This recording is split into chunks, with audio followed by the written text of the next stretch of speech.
Сәлеметсіздер ме? Менің аты жөнім Асылбекова Асимай, 207 Б тобы. Бүгін біз асқазан, ішек және де тоқ ішек пен тік ішектерді қарастыратын боламыз. Бұл бізде асқазан ас қорыту мүшесіндегі ең ірі мүшелердің бірі.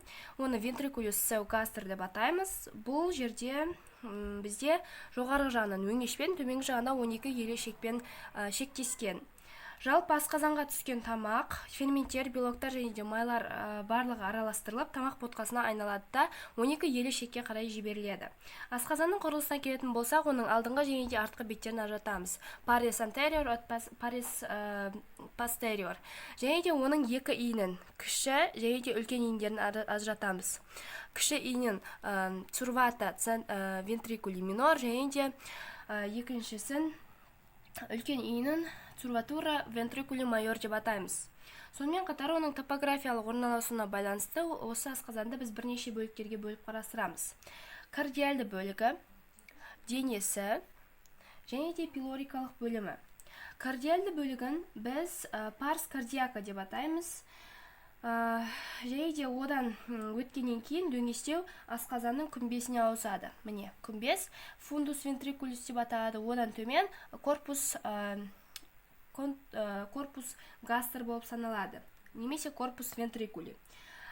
Келесі бізде төменгі бөлігі, яғни 12 елшекке баратын жағы, оны біз парс пилорика деп атаймыз. Парс пилориканың кіреберісін атриум пилорикум деп атаймыз. Міне. Және де міне өзі пилорис. Пилорикалық бөліктің өзегін каналис пилорики деп атаймыз. Және де асқазанның негізі сыртқы пішіні әр түрлі адамдарда дене бітіміне байланысты әр түрлі болып келуі мүмкін. Және де оның ұзындығы 24-26 сантиметрдей болып келеді. Оның топографиясына келетін болсақ, асқазан құрсақ үсті аймағының 6-5 бөлігін алып жатады. Асқазанның кардиальды тесігі осиум кардиакум деп аталады. Ол бізде 7-ші қабырғаның шеміршекті бөлігінде, яғни сол шеміршекті бөлігінен 2,5-3 см жатады. Оның форникс жаңа айтқан күмбезі бізде 5-ші қабырғаның төменгі жиегімен шектеседі. Асқазанның пилорикалық бөлімі, міне мынау бөлімі, бізде 12-ші кеуде омыртқасымен 12-ші кеуде және де 1-ші бел омыртқаларының арасында жатады. Асқазанның алдыңғы бетінде бізде бауырдың және де көкет күмбезімен шектелсе, артқы беті бізде бүйрек үсті безімен және ұйқы бездің алдыңғы беттерімен шектесетін болып келеді.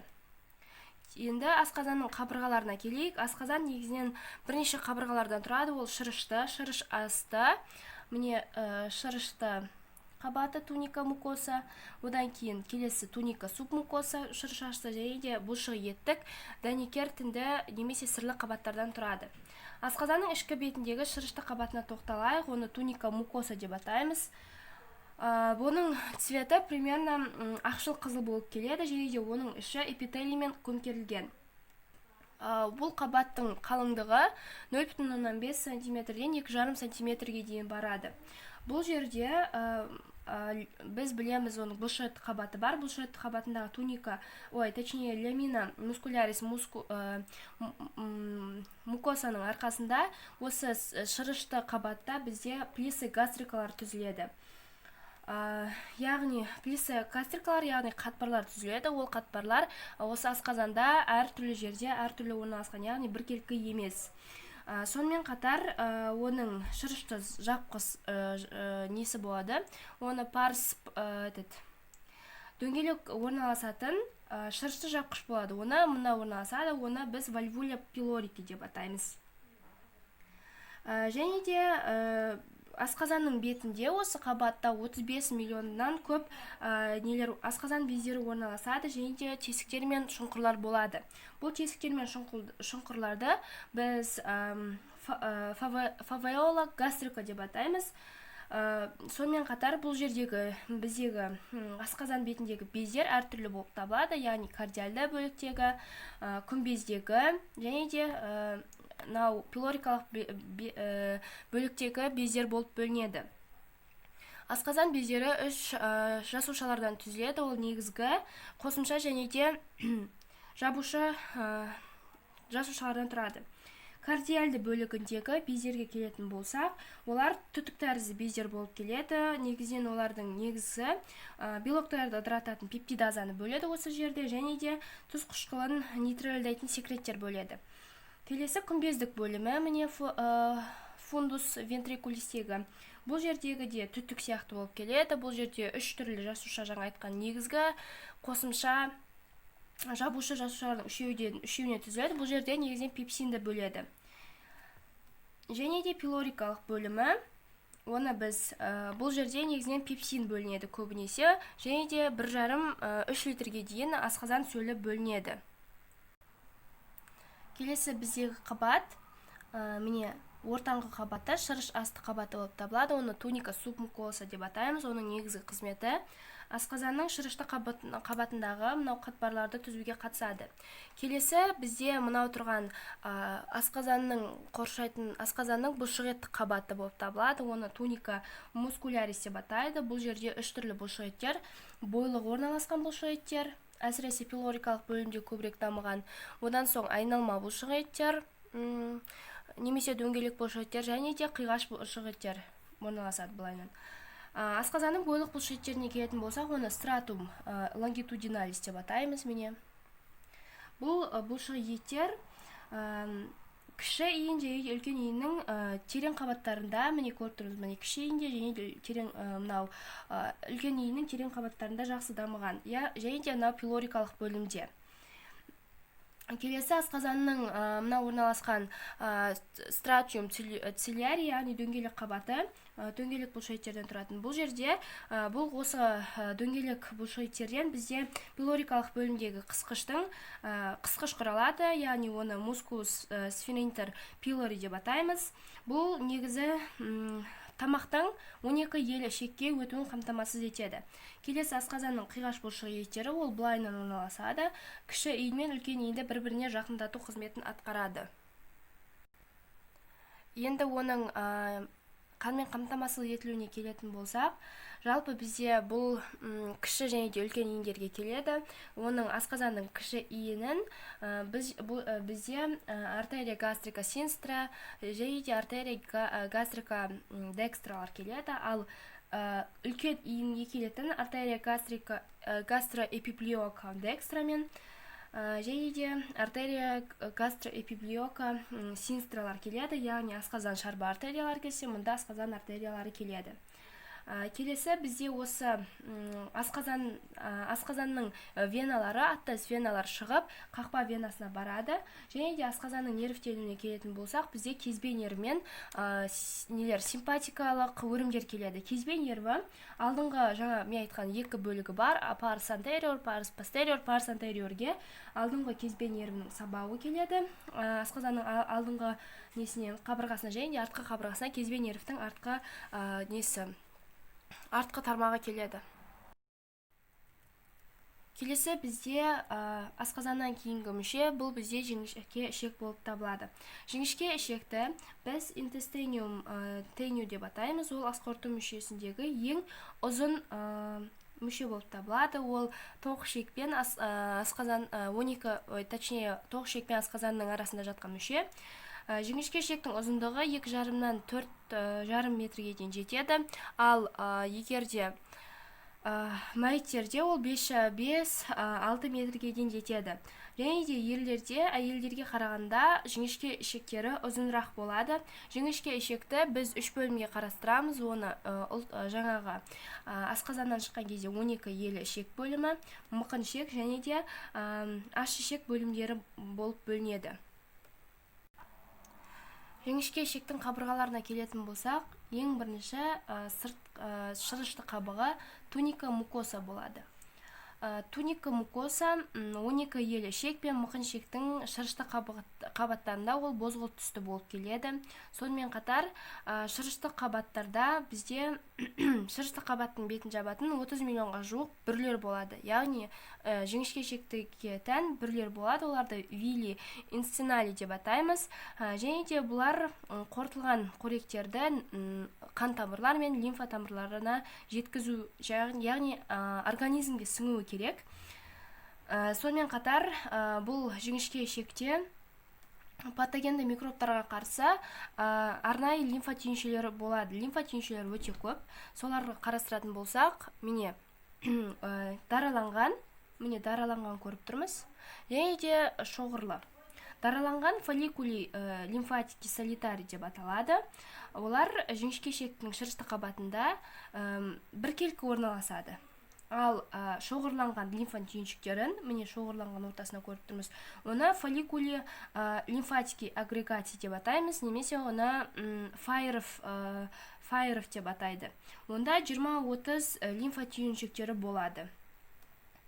Келесі қабаты бізде шырышасты, жіңішке ішектің шырышасты қабат деп саналады. Шырышасты қабаты бізде туника тело суб мукоза деп аталады. Бұл жерде іркілдек дәнекер тұрады. Бұл жерде сонымен қатар қан тамырлары, лимфа капиллярлары және де ішектік бездер болады.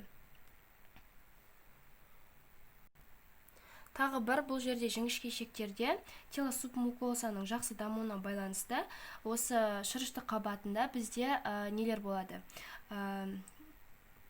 Мұнда қарайтын болсақ, дөңгелек қатпарлар болады, оларды плиса циркулярис деп атайды, және де бойлық қатпарлар плиса лонгитудиналис дуодени болып табылады. Жалпы бұл жіңішке ішектің бұлшық еттік қабаты болады. Онда екі түрлі бұлшық еттер, жіңішке ішектің дөңгелек бұлшық еттері болады, и содан кейін бойлық бұлшық еттері болады. Келесі бөлім аш ішектен кейін бізде тоқ ішек. Тоқ ішектің аш ішектен айырмашылығы бұл кішкене қысқалау болып табылады аш ішекке қарағанда, және де ұзындығы ені, точнее 2 есе үлкен. Тоқ ішекті біз интестиниум красум деп атаймыз. Бұл ас қорыту жүйесіндегі ең соңғы бөлім болып табылады. Бұл жерде ас қорыту процесі аяқталады да, нәжіске айналып, анал тесігі арқылы қажетсіз заттар шығады. Тоқ ішекті негізінен ұзындығы 1 метрден 1,65 метрге дейін жетеді, және де ені 5-8 сантиметрдей. Және де тік ішекте соңғысы тік ішек, ол 4 сантиметрдей болып келеді.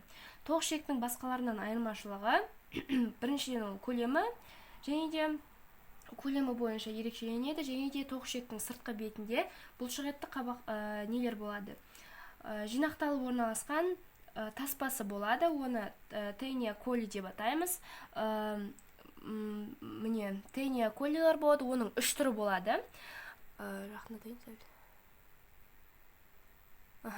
Тения коли болады, және олар бірнеше 3 таспаның түрі ажыратамыз. Біз шырқайлық таспа тения, оны біз тения месоколика деп атаймыз. Міне тения месоколика ол бізде тоқ ішектің көлденең жиек ішегі және де сигма тәрізді жиек ішектің шырқайларынан бекиді.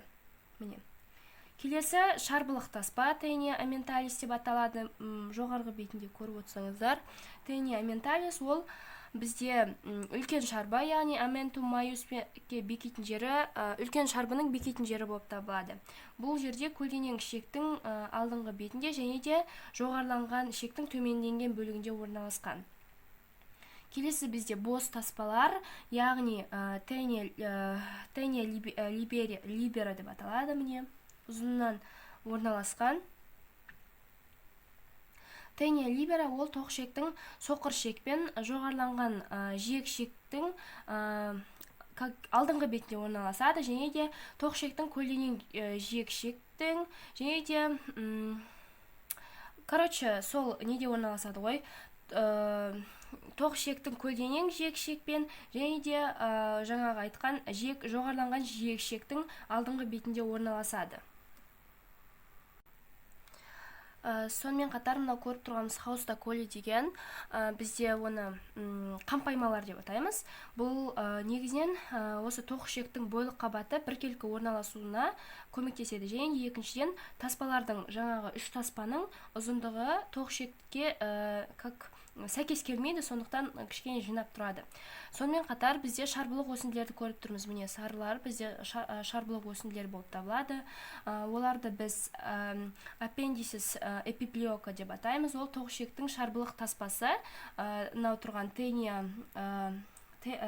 менталис пен бос таспаның тения либераның арасында кездеседі. Міне тения либераның арасында. Және де топографиялық орналасуына байланысты тоқішекті біз үш бөлімге бөліп бірнеше бөлімдерге қарастырамыз. Олар соқыр ішек цецум, одан міне соқыр ішек цецум, оның қалдық ретінде бізде мұнда орналасатын аппендикс, яғни құрт тәрізді өсінді. Бұл аппендикс әртүрлі адамда әртүрлі болып келеді. Оны аппендикс периформикс деп атаймыз. Және оны кейін тоқталамыз. Соқыр ішек. Одан кейін бізде құрт тәрізді өсіндісі, жоғарыланған көлденең, содан кейін сигма тәрізді, жиек ішектер, және де ең соңғы бөлімі бізде тік ішек болып бітеді. Енді бізде осы неге келейік, жаңа айтқан құрт тәрізді өсінді аппендикс, ол әртүрлі адамдарда әртүрлі болып келеді. Ең көп жағдайда бұл осылай төмен қарап тұрады. 50% адамдарда ол төмен қарай орналасқан, және де ол жер бізде тұйық болып саналғандықтан, ол жерге қандай да бір зат түсетін болса, ол жерде қабыну процестерінің арқасында бізде аппендикс ауруы, яғни аппендицит болады да, ол жерді алып тастауға тура келеді. Келесі, аз ғана адамдарда ол латеральды орналасады, ал примерно 10-15% адамдарда ол жоғары бағытта орналасады. Жалпы бұл жерде тоқішектің қандай қабырғалардан тұратынын көрсетейін. Тоқішек ең бірінші бізде мынау тұрған сірлі қабықтан тұрады. Сірлі қабық ол бізде оның астында бірыңғай салалы бұлшық ет, және де ішкі шырышты қабаты болады. Сондағы бұлшық етті қабықтар бойлық қабаттар, олар жинақталып тоқішектің бойлық үш таспасын, жаңа айтқан үш таспаны құрайды. Және де циркуляри, яғни дөңгелек қабаты, ол бізде біркелкі орналасады. Және де ол өте жақсы дамыған, соның арқасында бізде қатпарлар, жарты ай тәрізді қатпарлар плиса семилунари түзіледі. Және қатпарлар болады. Келесі бізде осы міне сірлі қабаты, одан кейін мынау тұрған біздегі бұлшық етті қабаты, жаңа айтқан. Одан кейін оның ішіне қан тамырлар орналасады. Және де келесі шырышты қабат, жалпы шырышты қабығы мен мынау жоғарғы шырышты қабығы, және де шырыш асты қабығы. Так, міне шырыш асты қабығы и шырышты қабығы. Бұлар жалпы өте жақсы дамыған, бұл жерде бүрлері болмайды. Және де бұл қабық тоқішектің жаңа айтқан қампаймалары, міне хауста коли, солардың аралығында орналасқан жарты ай тәрізді қатпарлар плиса семилунари колиді құрауға қатысады. Бұл шырышты қабық пен шырышасты қабықтардың негізінде бұлар түтік тәрізді түтік тәрізді лимфа түйіншектерінен тұрады. Және де олар екі түрлі шоғырланған лимфа түйіншектері, надули, лимфатики агрегати, және де соқыр ішектің құрт тәрізді өсіндісі жаңа айтымен тұйық болады дедім. Сол тұйықтың терең қабатында олар көп орналасады.